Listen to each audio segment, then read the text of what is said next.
Hello and welcome to another episode of the Revenue Revolution podcast, sponsored by Jointflows. Today we're joined by Halkic, the founder of the Sales Daily newsletter. Hello, Harris. How are you? I'm great. How are you? Very, very good. It's great to have you on the show. I know I'm a big admirer of all of your list of recommendations that you make on LinkedIn as well.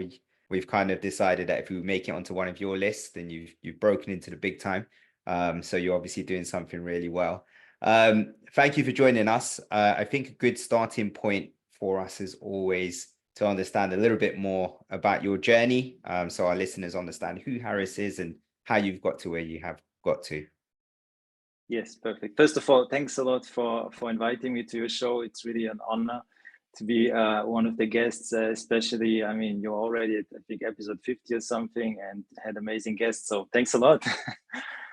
And yeah, just to give you a short overview who I am, what I've been doing the last years. I've been in software sales 5 years now at different companies selling different software products. I mean, in ed tech and tech sales. So the classic tech, I would say, like remote control software.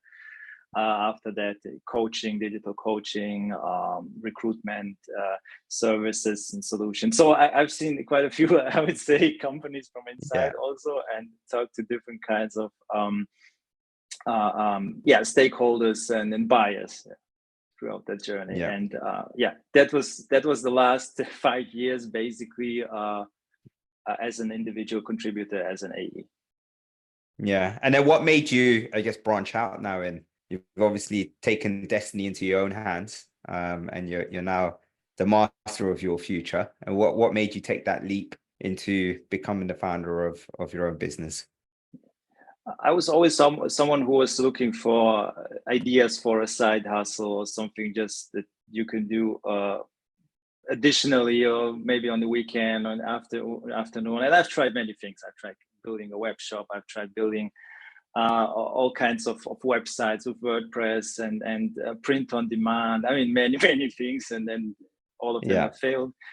And I was inspired by a few people to start on LinkedIn in November and started engaging there. I have to admit I had some time because my wife and my son were not there for the whole month, and so I just really I could really focus on it. It was just eat, sleep, repeat, and just just focus on LinkedIn and kind of finding out what's working there. And really, I just wanted to try it as an experiment, to give it a try. And at this time, I was also looking for a new sales job. And I said, okay, the worst thing that could happen is I get more options and I get a job sooner. And the best thing that could happen, maybe I'll be able to build a personal brand or something for myself. And yes, LinkedIn was very, very successful, I would say. People really, that it resonated with people, what I started doing with these curations, lists, and other posts. And I just saw the power of it, I would say, because I was very skeptical about social media, everything social media until then. And then I really saw it and I was like, first, okay, these are just impressions. I mean, who cares? People see it. It's like these memes and, so what? And then I just started to believe more, and I said, okay, these are real people. These are salespeople. They follow you. They want to have advice from you. And it just, it was something that was working really. And something that was also possible while I was having this sales job. It was, I mean, my boss wasn't like against it. He was encouraging me. He was saying, yeah, this is really cool. Do more of it and share something. And I was introduced as a sales, they called it salesfluencer or something, or sales influencer when I was joining the company. So many good things have happened, and LinkedIn made me do it. Actually, it made it possible. So did you say, Harris? Did you say that you've only started on LinkedIn back in November last year? Yes, exactly. Wow! So it's been like only less than 6 months, basically, that you've been. Yeah, it will be 6 months soon. This week probably. Yeah, exactly. 6 months. How many followers have you got? I've now 24,000. I could tell you the exact number because I'm having LinkedIn open. You've I got also have it open all the 24. time. Yeah, I bet. 24,122 followers. This is That's exceptional in insane. such a short period of time. What do you think the main driver is? I know your content obviously resonates with your with people who are following you, and your content is good in this way. But the reason I ask this question is because now, like, the equity of your brand isn't enough as a standalone. You have to have your own personal brand as well. And so the ability to be able to gain such a following in such a short period of time is is something that a lot of people probably want to do, whether you're an SDR, an AE, someone in the C-suite. Everybody wants to have that brand now because it becomes synonymous with your company's brand as well. What kind of tips do you have to be able to gain this kind of traction in such a short period of time? Yes, and I tried this, I would say 2020, I think I tried this once and I stopped after. Like most people, I stopped after a few weeks and tried sharing some company posts and yeah, why should you should buy from us and things like that. And I got discouraged quickly. And this time in November, I said to myself, okay, just do it like in sales, study what other people are doing and what works for them, learn from it. And in the beginning, it wasn't really the goal. I did not expect this. It was really much about learning, networking, and learning from other sellers. And I soon got the problem that I was just saving so many posts and then trying to organize them in lists and documents. It was crazy. And so I said, okay, let's just do it publicly and just share it. Maybe someone finds this useful. And it just happened that many people had the same problem and they were not able to keep up with the great content, great sales advice on LinkedIn. And what I like about it, that it's coming from actual sellers. It's not just some trainers who have been selling or cold calling 20 years ago, but actual SDRs, AEs, and then some people who have been promoted, sales managers and others. So that's really the thing that fascinates me about LinkedIn and the sales advice there. And I started with 4,400 contacts, which were also the followers. They were not real followers. They were not interested in anything. I started to post them. And so I'm very happy that I was able to publish posts that resonated with salespeople. So it was my goal to create something for myself, to have some overviews lists and just something useful that would have been useful for me when I was a seller. And that was the whole idea behind it. Or each post that I always start with, what's the value for someone reading this? Could they apply this today? Is it really actionable tactical advice? I don't focus much on more strategic topics or how you could break into enterprise accounts or things like that. And yes, you mentioned already the list. The curations have been a huge part of that. Also engaging with others in that community has been definitely very, very important. So just building the connections, the networks with other salespeople, with top influencers, thought leaders in the sales community, just showing up daily, engaging and trying to be useful, trying to add something valuable, whether it's a comment or a post. And the funny thing through this list and curation, many people have connected with me. I mean, many people I look up to approached me or just liked what I was doing. So it's more, a coincidence, I would say. I don't know why nobody has done it before, because from my experience in blogging, I knew that lists perform well on the internet in general. I mean, it just saves you time. It's like when you go to a bookstore, the first thing that you're looking for is this list of top selling books because you need some orientation. Maybe you're just there every 2 months or 6 months. You don't want to ask somebody, or you don't want to Google it. You're just looking for some orientation. What are others reading? What's hot right now? And that's the same way also I approach lists online or on LinkedIn. And so how do you find the content? Because one thing I've noticed with my LinkedIn network is it feels like a little bit like an echo chamber, like the more I like of someone's post, the more I'm gonna see this one person's post, and then before you know it, I have the same 20-30 people on my newsfeed going over and over again, but you seem to be able to capture a much wider set of posts and people posting. Like, how do you do that? Yes, the short answer is by manual search on LinkedIn. So there's no, people always ask me, what app are you using or what's the shortcut? And there's no shortcut, so not one that I'm aware of. So it takes each of these takes a few hours to create. So it's not something that you can do like in 20, 30 minutes. Yeah. And it's funny how everyone who approaches me and asks me this question, like it's a secret, I tell them, yeah, you just go to LinkedIn search, you follow your favorite creators. You can also filter by creators, by members, LinkedIn members, and just filter for keywords, or just use the general search, or just use your network and search for keywords. And I save a lot of posts, but there's really no magic silver bullet. It's just a lot of time spending on LinkedIn and searching there. And I have to tell you, the LinkedIn search is horrible. It's really difficult to find something there. So I constantly try to avoid what you were speaking about, to also try always to include new creators. And I discover new people each day. It's still fascinating to me, because when I started in November, I had the problem of who should I follow? I mean, who's posting stuff that I'm interested in, who's actually selling or has some experience in tech sales. And I started, of course, with a list of 100 people to follow that I researched. It took me a whole weekend. And it's amazing how many hundreds of people right now I've discovered after this, because the beauty of the algorithm is also it makes you new suggestions, what others are liking, what they're commenting on. And you always, if you just, I would say, spend enough time on the platform, you will discover new faces. And it's also about being curious and just engaging also with, not always engaging on the same post with the same people, but always trying to include and discover new people. And actually, this is one of the benefits of this list as well. It's not just the content, but also that people are able to find new people who post regularly on the sales topic.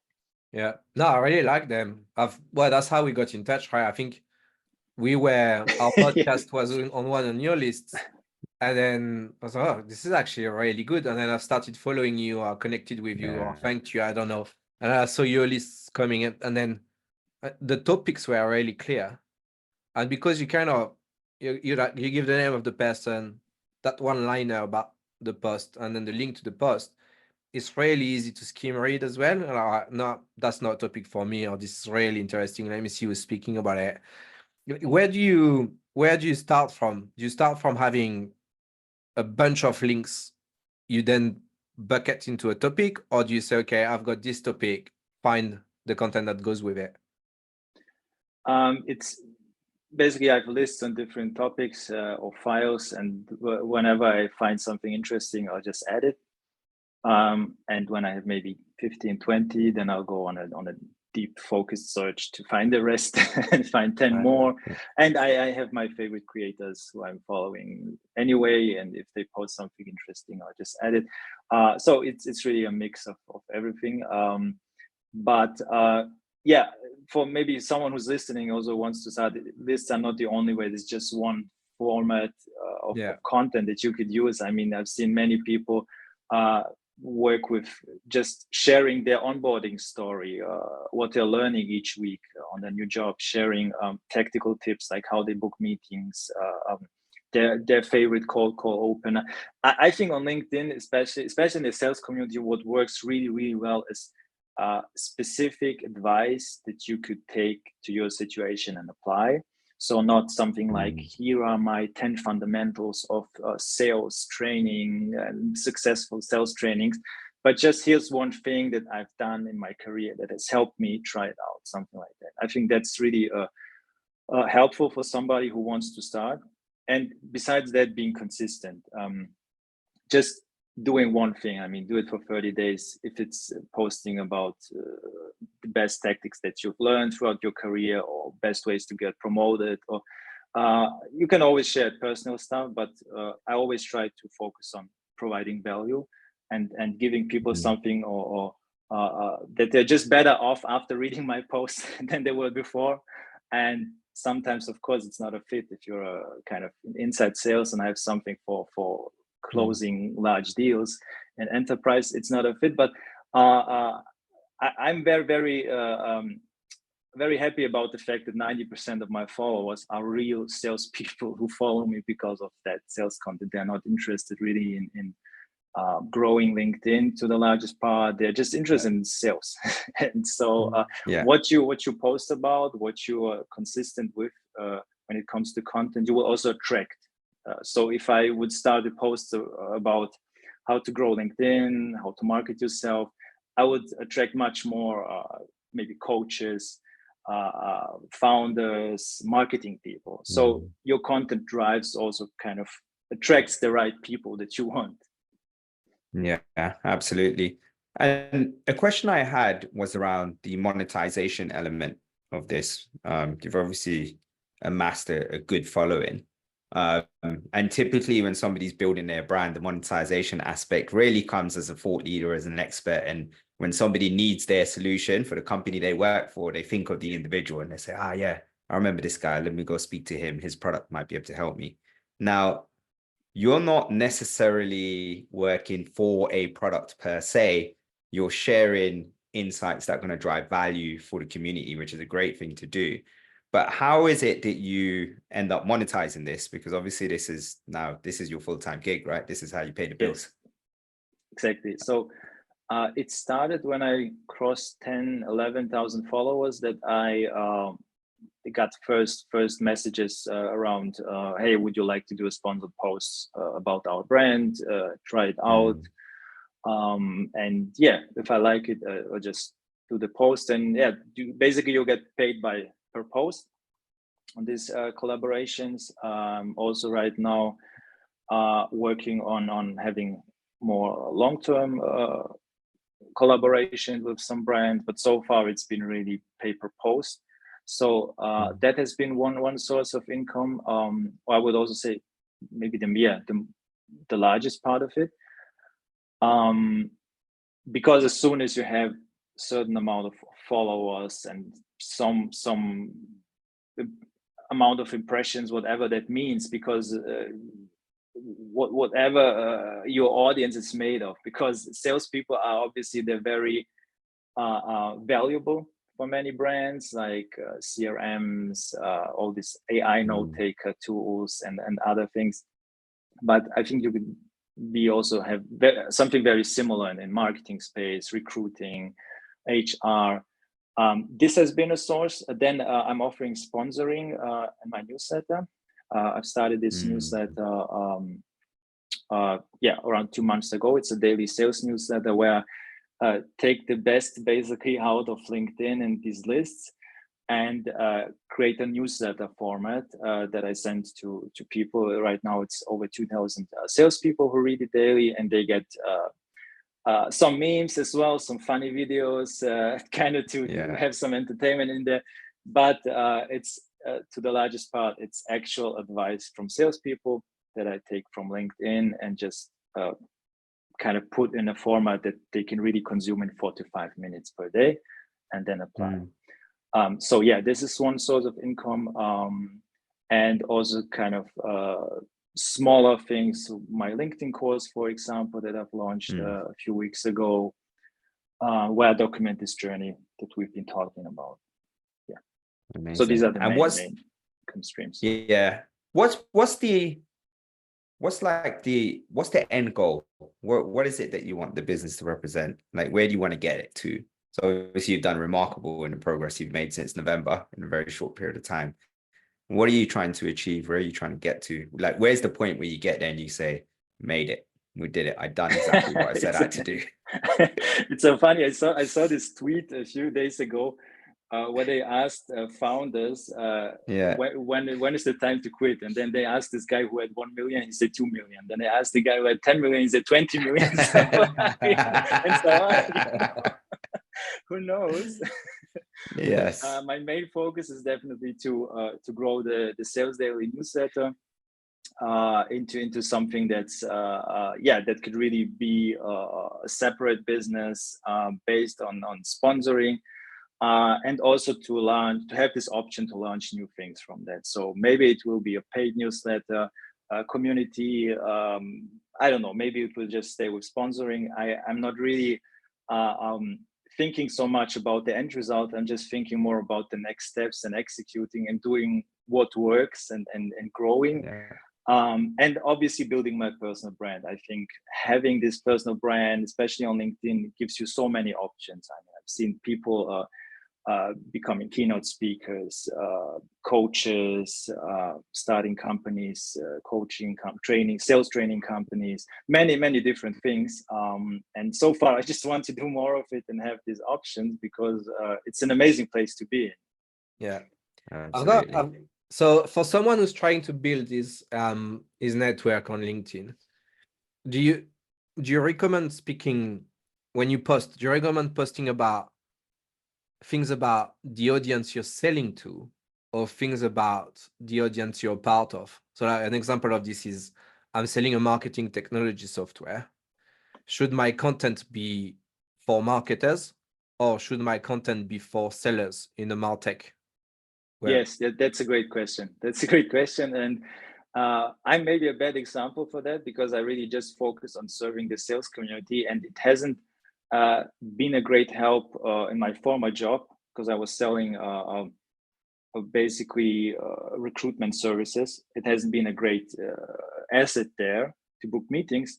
But some people like Darren McKee, for example, LinkedIn is doing very successfully. You just have this mix of he's posting for L&D leaders, specific post each week. Then he's posting something more personal, which also shows he's human and he's relatable. And then he will post something on social selling for his side hustle, for example. So I think you can do both because we're all multi-dimensional.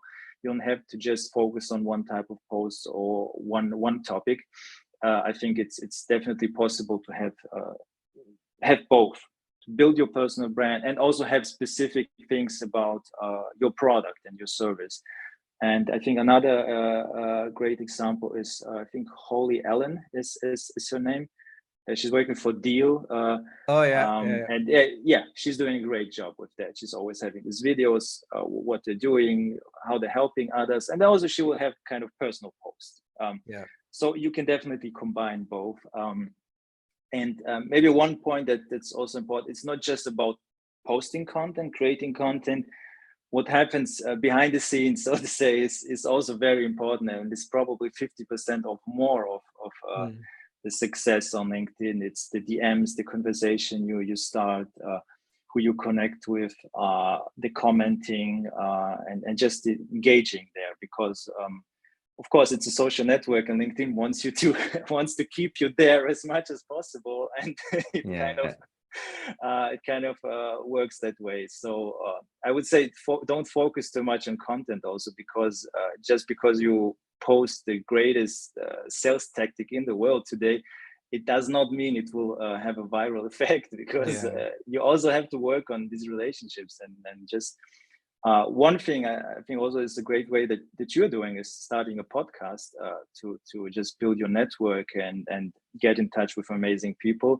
I've done something similar. I've started a small podcast on personal branding where I interview these people on LinkedIn who are successful there and who have built their personal brand. So I think this is also something that you can always do. It doesn't cost you anything to interview people. And if you're in marketing, you could just interview marketing leaders that you're actually selling to, for example. Absolutely. How analytical are you? Like, how much do you look at any of the data behind what you're doing to understand, I guess, like which demographics you're appealing to, what type of posts are good, and if you are, what's the most interesting insights that you've garnered from this? And if the answer is you're not analytical, it's a really short answer, so you could just say no as well. So if I had an assistant or something, his job would be to tell me to not look at the dashboard all the time. So I enjoy this part a lot, and looking at the stats and just looking at numbers and comparing things, and it's so funny also how much you can go into the detail on LinkedIn and just compare two posts that have the same amount of likes, same amount of comments. Maybe it's even the same topic, but one has the the double amount of impressions than the other one, and they just think, okay, how is that possible? What is it that drives it? Is it the people who comment, who like it because they have a larger following, or is it the amount of savings, how many people save the post? I obsess over these things, and I really have this for every post I analyze it and just write it down and try to figure out, of course, what's working for my audience, what they like, and give them more, basically.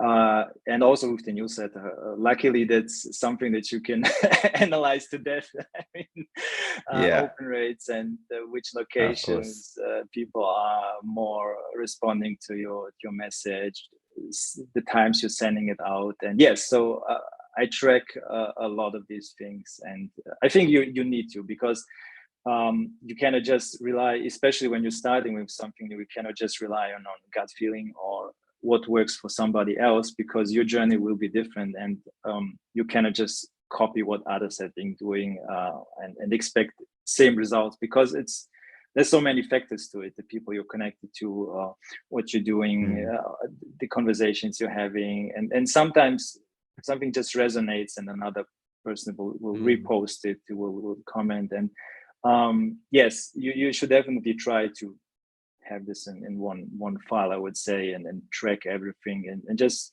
it's also the direct feedback that you get from your audience. If something is not resonating, and some people, when they get 0 likes, they delete the post. But it's also great delete feedback. the post. Yes, they delete it because it looks bad, and yeah, terrible. I've got a few on my timeline. I've got 0 likes. So if anyone's worried, just go on mine, and you'll make yourself feel better. I have them too. I mean, yeah, if you go back to November, I have some of them, which is 0 likes, 0 comments, and it's just the way it is. It's direct feedback from people. Hey, you don't like what you're doing, or you haven't been active enough to make anybody notice you. Basically, you're just then treating it like this this blogging experience or website experience where you post and you wait for people to visit your website, and that's not what it is. It's this two-way relationship, two-way conversation that you're having on LinkedIn all the time. Yeah, so there's been a big thing lately about the LinkedIn algorithm, who's apparently becomes stronger or harsher. Like, have you noticed it as well? No, and I don't listen to these people anyway, because when I started, there were people and there's still a lot of people saying you should not include links in your posts, and you should not tag people, or not many people, and each post that I'm doing, basically almost each post is tagging 30 people. The opposite. Yeah, right. 60 people, don't you? In each post. So yeah, you will have these things from people all the time. I mean, what has changed? It's not working anymore, and of course it changes all the time. It's like Google and search engine optimization. Of course it changes all the time. That's how it's supposed to be. And if you're focused, I think, on your serving your audience and value, I think you will not have any problems. If you're trying to game the system, you might have problems, because it's not. Yeah, I also see some people write a post and then they tag 10 people and say, hey, what do you think about it? And then, because I don't see value in that, because it's just, hey, say something, help me out. Then at least make a reference to their post and say, hey, I saw this idea that they're sharing. It's really great. Help others. I would say promote others, and you will also get a lot back. I mean, if you comment on other people's posts, if you help them grow their audience, they will also help you. So it's not, don't make it too much about yourself or the algorithm, because no one knows. I don't have an idea what the algorithm likes or wants. But you're also not trying to figure it out, right? You're just trying to focus on quality content. And is it fair to say that even if the quality is poor, which is not your case, but if like someone like me who's got very poor quality content like most of the time, at the moment I'm just hating on sales engagement platforms and AI SDRs. So that's he's just trying to be controversial. That's Big's play. How much controversy can I cause? But would you say that I'm just calling them out for free? Like, it's all right. That's bad. This is a bubble. That's dead. But would you say that consistency is more important than the quality of the content? It's both. I mean, you can be consistently bad also if you like if you don't evolve or somehow you can always improve. I think it's always, even if it's small stuff like formatting, for example. I've seen so many posts. There are so many AI posts. First point, just where you see really it's copied. I mean, it's directly copied from from ChatGPT. They just have the complete formatting there. Or where you see a lot of posts, they are just a chunk of text and you cannot even read this, although you want to.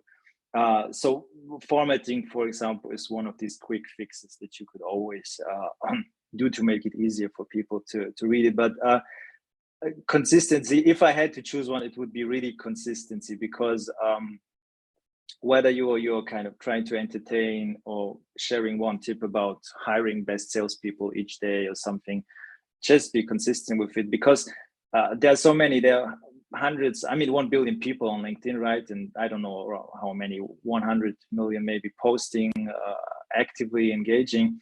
So you want to stand out, you want to be known for this one topic or two topics, and people are following hundreds of other people and they're scrolling the feed, and you just want to be like Giulio Segantini, for example, with cold calling that he's doing, his cold calling videos where he's recording himself, how he's cold calling his customers basically, and has created this whole brand for himself. You just want to have people remember you for this one thing, and when they think about cold calling, okay, this is one of the people that comes to their mind, because if you try to focus on too much, it just be confusing, and if you confuse people, they will just leave. It's like when you visit a web shop or something and you don't find what you're looking for immediately, you're just gone and go into another web shop.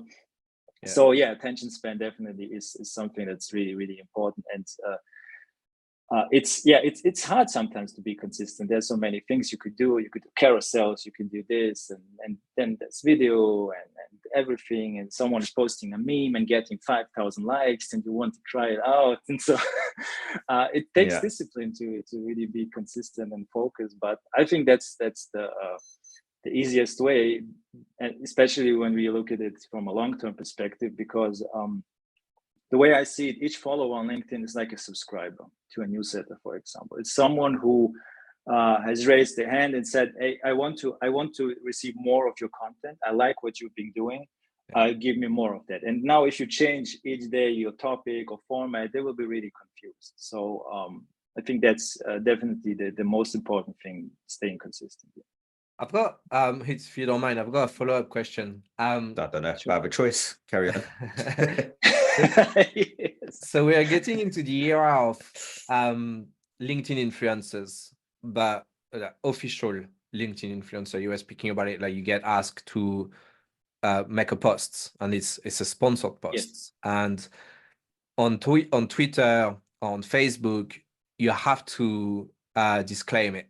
You have to say this is a sponsored post, and then it comes up as, all right, this post is sponsored by X. You don't have to do that on LinkedIn yet. Do you feel like this is potentially a risk for the authenticity of the post itself?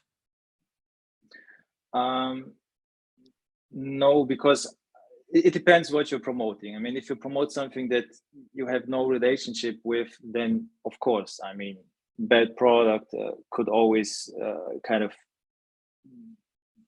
destroy your image in a way, or be negative for you. But if you just promote things that you really have used, so make that trial and try it out and see if it's really valuable, or that you have used in the past. I mean, for example, when I did sponsored posts about Lucia, it was really not I used it for years, and I would still recommend it, because yeah, it's really a great tool to find mobile numbers, email address. So when you're prospecting, so if I should now promote something that I've never heard of and that is really new or not proven, I would definitely have to look into it and see it for myself before I do a collaboration there. Yeah, I think it always comes down to, of course, your audience is trusting you in a way, but the way I see it, it's pretty obvious from the post. I mean, you're not like, you're just saying, hey, check this out or get 20% on this. It's pretty obvious that it's a sponsored post, for at least for me when I see it. So maybe this will come that you have to kind of disclaim it. I don't think it will make a big difference because, yeah, it's pretty obvious in my opinion anyway. Whether I'm posting about personal topic, about my newsletter, or about the product that I've been using in the past as a salesperson. So I think LinkedIn is really at the beginning of this. The whole kind of thing is emerging, and it's still in its infancy, I believe, when it comes to content and also this brand collaboration. So on like Instagram and other platforms, I don't know because I'm not there. I'm just on LinkedIn, but I think it's much more common there. Yeah, I feel like it's really down to the individual as well. So someone like yourself, Harris, you're more authentic. You know, you come across really authentic. I would believe that if you made a post about something, a product, is genuinely because you feel like it's going to add value. But I feel like there's probably people out there on LinkedIn who will just post for the money as well, right? And somebody says, hey, I'll pay you X if you post about our product. They'll just say, all right, then, and do it as well. So I think it's really important that you keep in mind whose post it is as well at the same time. Yeah, I think, yeah, you should be transparent and just tell what you like about it. I mean, it's new. It's not your job to make the decision. The person who's kind of reading the post, getting to the website, has to make the purchase, has to decide, and then compare different providers. If it's a CRM, for example, and not every CRM is for each company and every sales leader, so they have their differences, and you're just basically putting them in a spotlight, I would say, saying, hey, it's there, it's out there. These are the things I like about it. I've used it. This stands out for me.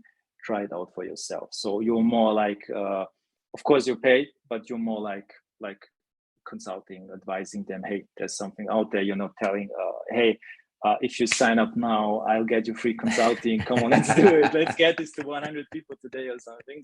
Yeah. Maybe that would work as well. Yeah.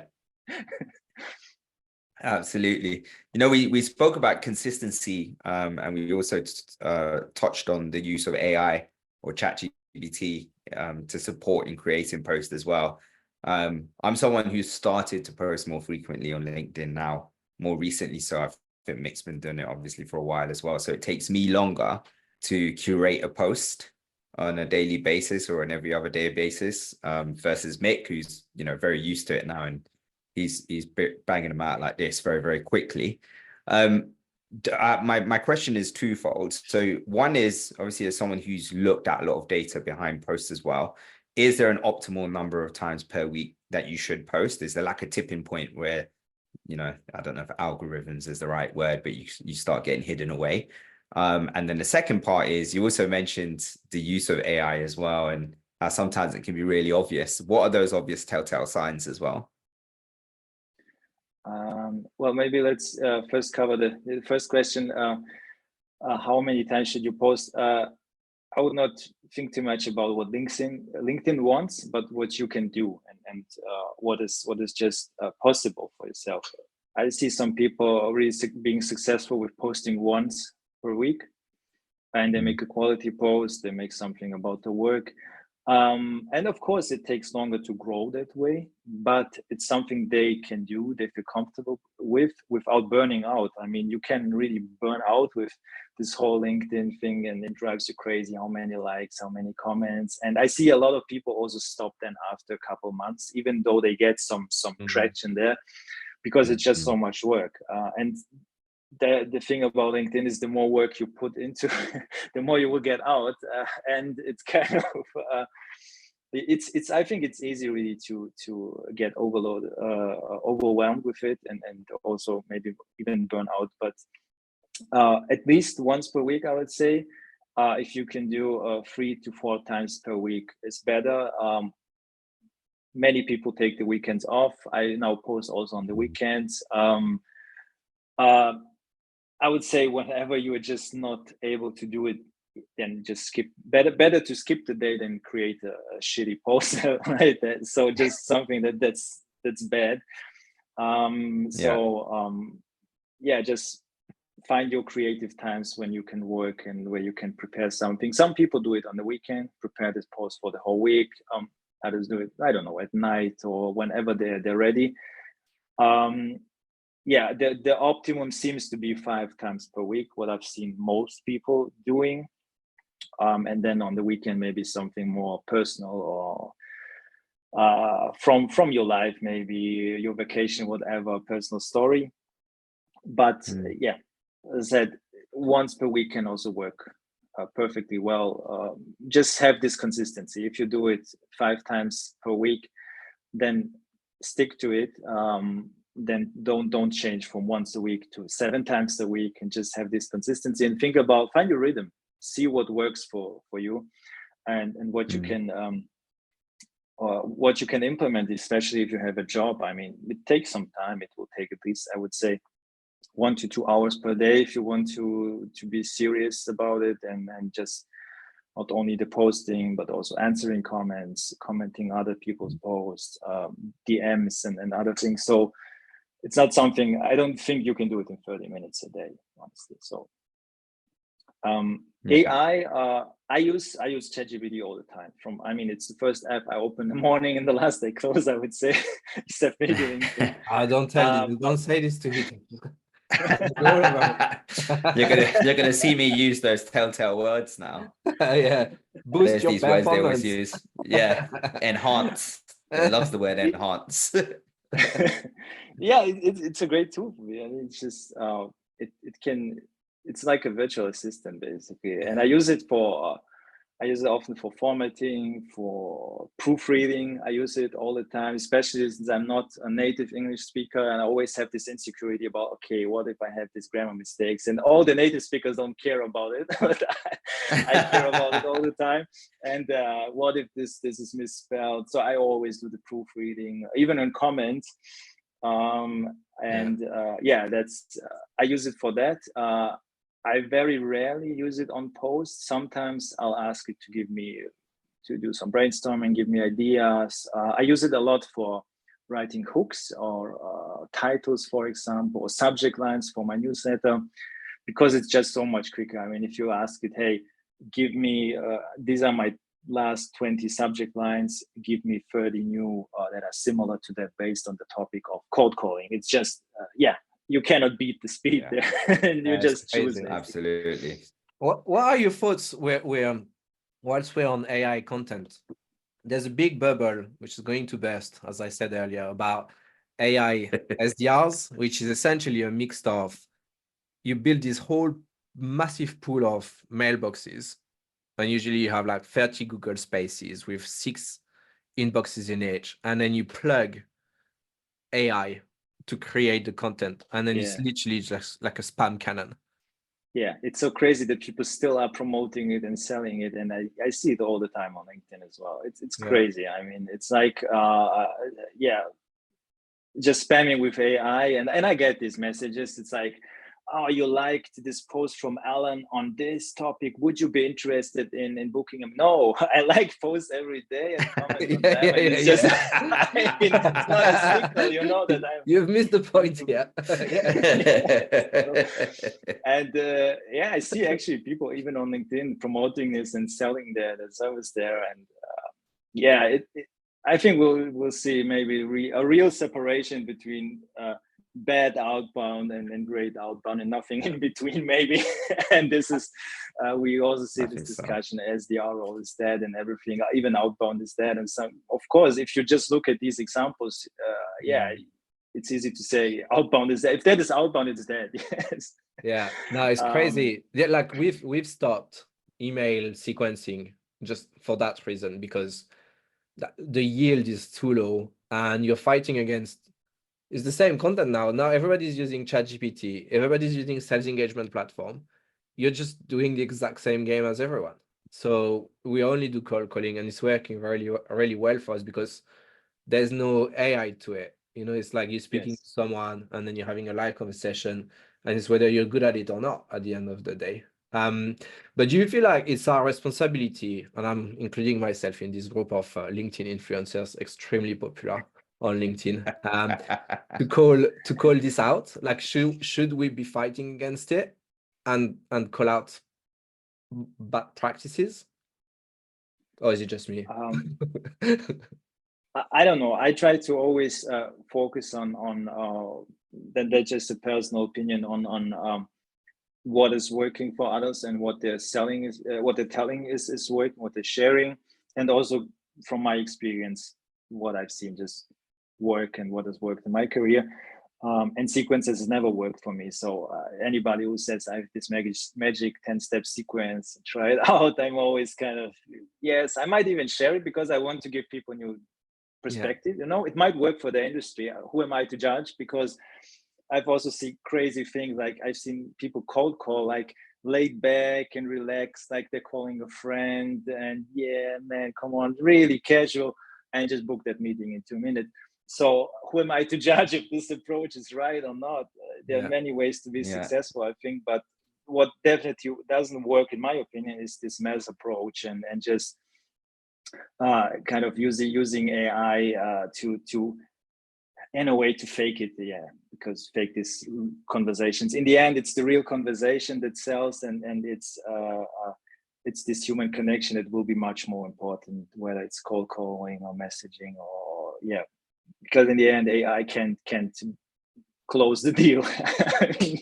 So the more content we see, the more approaches we see with AI, I think maybe one day we'll have this situation where perfectly formatted posts will not be that successful, and the ugly ones will be kind of more popular because it's clear that they're not AI or something. So people, I think, really there will be a trend going back from this, I believe, because people are just overusing it in some ways. And I see it all the time. I don't know why, but they're just what they're expecting out of it, especially when it comes to content creation. It's all the same. I mean, it's so, it's very, very similar. That's the difference also from the advice often you get from actual people selling, where they tell you, hey, this worked and this didn't work, and I just tried it 100 times. And when you ask ChatGPT, it will just give you this general thing or crazy idea. Just, for example, ask it to give you kind of the 10 most successful cold call openers, and it's just, it's just crazy. Absolutely. Well, Harris, I think we're just about out of time. I know before we hit record, you said we could speak for hours about LinkedIn, and you're right, because the time has flown by. So thank you so much for joining us. But we do have a wrap-up question, which we ask in every episode as well. And so the question is, for your whole career to date, what is your favorite memory and why? Oh. Well, let me maybe it's a funny story, because when I started in sales, it was basically this whole it was actually account exec, but more inside sales role at TeamViewer, and it was really basically just spend all your day on the phone in a large office with sellers from calling all kinds of different customers. I mean, Italy, Japan, Turkey, whatever, and some of them are screaming. It's like it's this kind of funny environment, and you come into, this was my kind of entry into tech sales, and I almost did not make it because I was just, it was something new. I was coming from a more marketing background as an account manager, where you just have this regular things. This meeting don't have convinced really anyone to buy on the phone, for example, or to renew their contract. So it was really a tough time, but one of my still favorite memories, because I just kind of pulled through there, and it taught me a lot about sales and one of the moments that kind of teaches you it was really tough, but you pushed through and you kind of started building from there. And yeah, it's now it's one of the favorite memories. Back then it was it wasn't. So yeah, definitely if you're starting out in sales, I mean, keep going. It can be really tough, especially now. So keep going, keep improving, and just, yeah, like they say, believe in yourself, but that's the only thing you have in the end of the day. Absolutely. So yeah. Absolutely. Amazing. Well, thank you for sharing that story with us, Harris, and thank you for joining us. It's been an absolute pleasure. This has been the Revenue Revolution podcast, brought to you by Jointflows. Until next time, thank you for joining us. Bye-bye. Thank you. Bye. Thanks so much for having me.